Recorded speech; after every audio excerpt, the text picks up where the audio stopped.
So, ladies and gentlemen, this is Walmer Secondary, and welcome to the journey of possibilities. What you see there is Walmer. You see the view.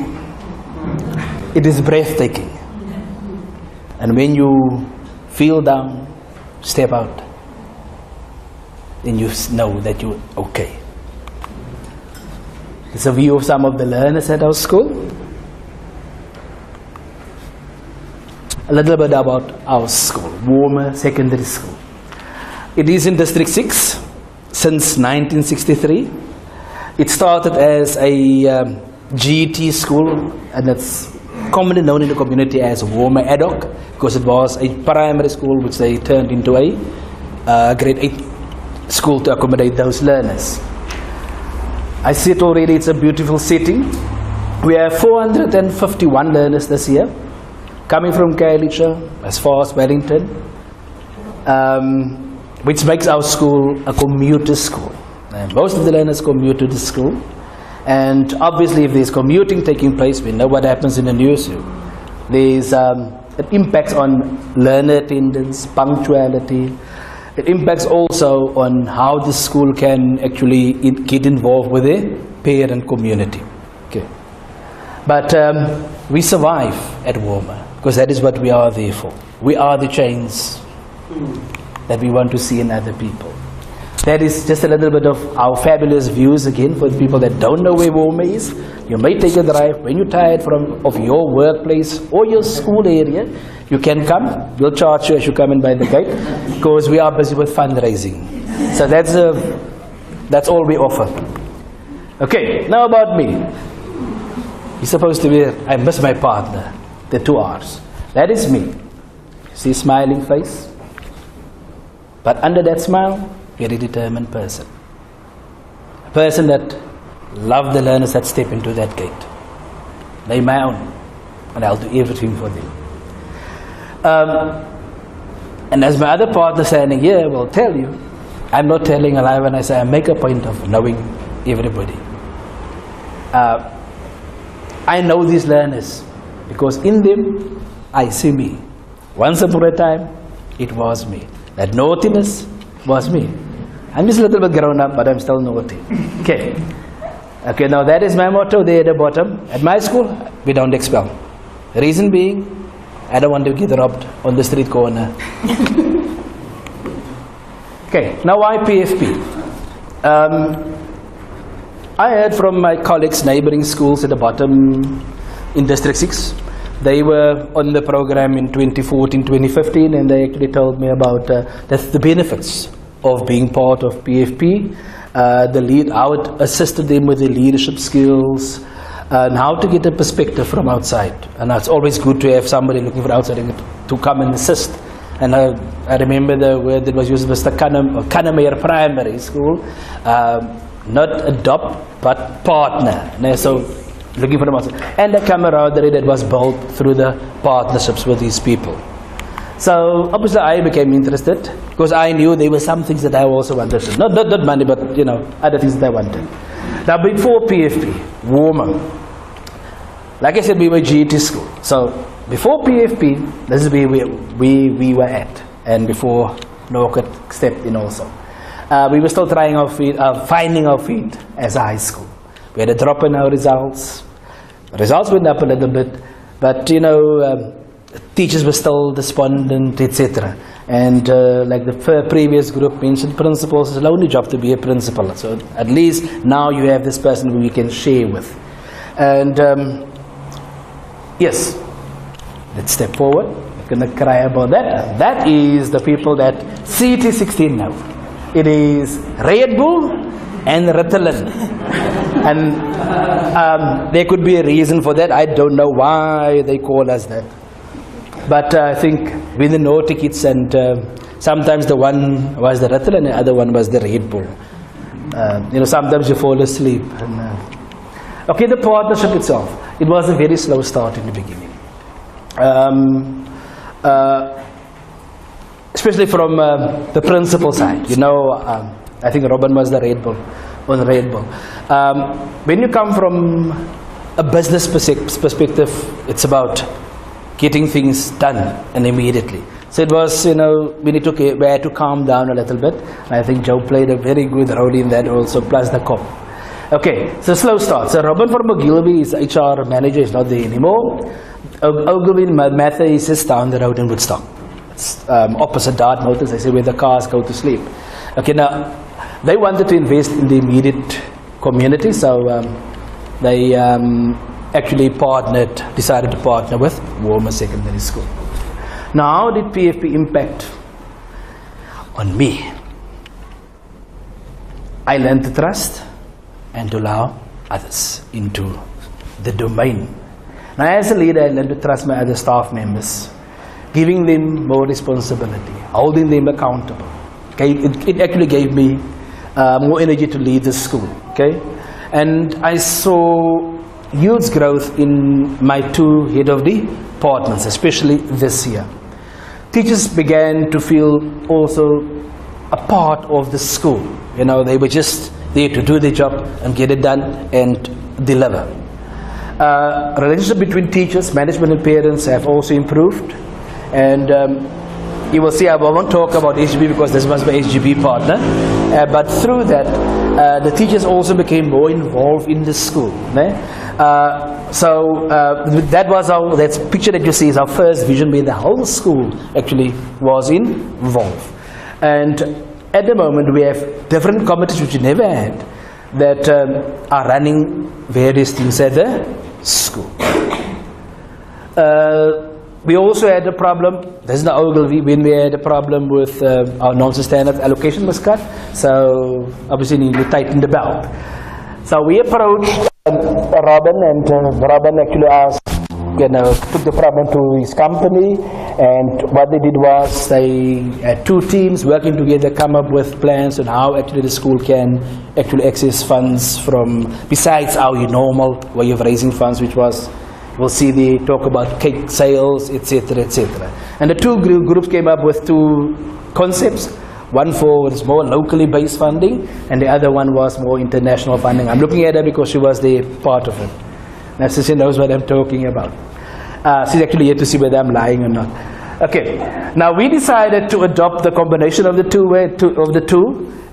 which would have been more localized, things that we could use. But also, the second group that did the international funding, they actually, what they did was, in their concept was to save the school money, was actually to contact companies that would do, what was it? What's the word? It's not CSI. Pro bono type of work. And BDO was one of the companies which they contacted, and they're an accounting firm, and they actually came to the school this year and said that they actually would, okay, now that's the word that, right? They said they want to adopt this school. Okay, that's fine. Adopt the school, but they want to offer the accounting skills to the school, but not only that, it will benefit the learners at the same time. Okay, they will fund 5 learners on a Men of Tomorrow retreat. Also, they're going to fund the Mandela Day project for this year. They also are willing to sponsor bursaries for the learners currently at the school, to pay the school fees, and also for further studies, as long as they go into the finance field. And I think that is actually something that flowed out of the partnership. Then also, sometimes when you go to these workshops, you meet other people, not only your community.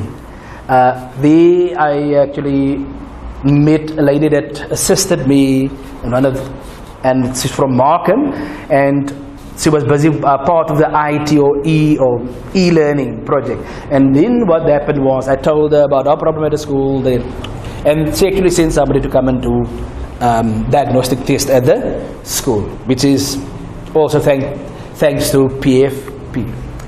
Okay, the Mandela Day, unfortunately, let me apologize here, there are no pictures like of Francesco and my other colleague on that side. That was due to, technology. When you're busy with technology, sometimes technology mess up. People took photos with cell phones. Cell phones, unfortunately, are not there anymore. Now, the suitcase project for Mandela Day. So, just imagine the suitcase. Now, you can see I've got no suitcase. You don't see no suitcase there. And that is when you're in a hurry. When you were in District 6, in those years, that was the project. Sometimes you need to rush when people say you have 5 seconds to leave your house. So, that's why you don't see any photos on this side. And you don't see any suitcase here. It was in a rush. Okay, the cultural committee are still discussing also the sponsoring of BDO, what we are going to do actually for the Mandela Day project. Okay, impact of flawless consulting. I learned to control my anger. You know, sometimes a smile is not on my face. And Carrie knows what I'm talking about. Dealing with problems. It learned me to keep now a little bit more calm. Don't sound too angry. Even when I'm angry, you won't even know that I'm angry. Responding instead of reacting. Impact of time to think. I learned how to appreciate people out by speaking, by saying it, not just nodding. Actually say, I appreciate what you do. With Robin, meet every 2 weeks. He was my sounding board to share the problems at the school, discipline, finance. Sometimes went down to Ogilvy method, was actually very nice, just to step out and leave my beautiful view, actually just to step outside and see how the other part work, you know, how they run their business. It was nice to have a person listening to me, not interrupting, not judging, but just there to listen. I didn't do that for him to come and tell me, yeah, you're wrong or right. It wasn't about that. It was about me sharing. He was my psychologist free of charge. Okay, impact of community building. Now you must know, I am an MTN person. More time needed. Now I attended this work. You see, that's why I saw a lot of info here. I attended this one twice. And the reason for that, I think that's because that is where I needed the most assistance through this project. Because the school is just a school. It's a building there in Walmer Estate with learners coming through. There was no community involvement, no parent involvement, and Carrie knows what I'm talking about here again. So that is why this workshop was the most important to me. I went twice, like I said there. It changed the way of running meetings. Our school was like Robben Island, my partner. An island from a surrounding community. Only had a relationship with the police. That was the extent. It was one of the skills I lacked. How to get ownership from the two communities. You know, the school community and your parent community. You don't instruct. That's the one thing that I learned from this workshop. Don't instruct. Watch what you say or how you invite parents or ask parents to come to a meeting. And never talk down to parents, because that is a big mistake that we as parents make, as teachers or principals make, is that we tend to talk down. We think that we don't think. It's just something that comes natural, that we like to stand and we talk and we think that the parents are empty vessels, something like that. I don't know why, but it is something like that. Now parents don't want to be talked down, need to feel part of something. And in the morning with parents, you do all parents. Okay, now. So that is something that we want to do, is that they get them to volunteer at the school. Now last year, we also had a Parent Appreciation Day, and that was through the assistance of Nelly also. The impact of COT on the COP. It was the networking that we had amongst ourselves, the camaraderie, the sharing of the learning that took place, and also the sharing of our, you know, the things that we want to complain about. But it was also where you could practice the learning through the appreciation that you express to the other people. Now the way forward for this journey of Walmer Secondary School, my journey, sadly Robin has moved on, as Joe mentioned before. Ogilvy and Mather left us with new ways of thinking about funding and the community, and how to make a community area, getting more involved in the school. The PFP courses and workshops supplying and learning will continue and strengthen my leadership. And the COP will also continue, I believe. I think there's a meeting in May. Thank you, Partners for Possibility, for inviting me on your journey. Thank you, Kerry.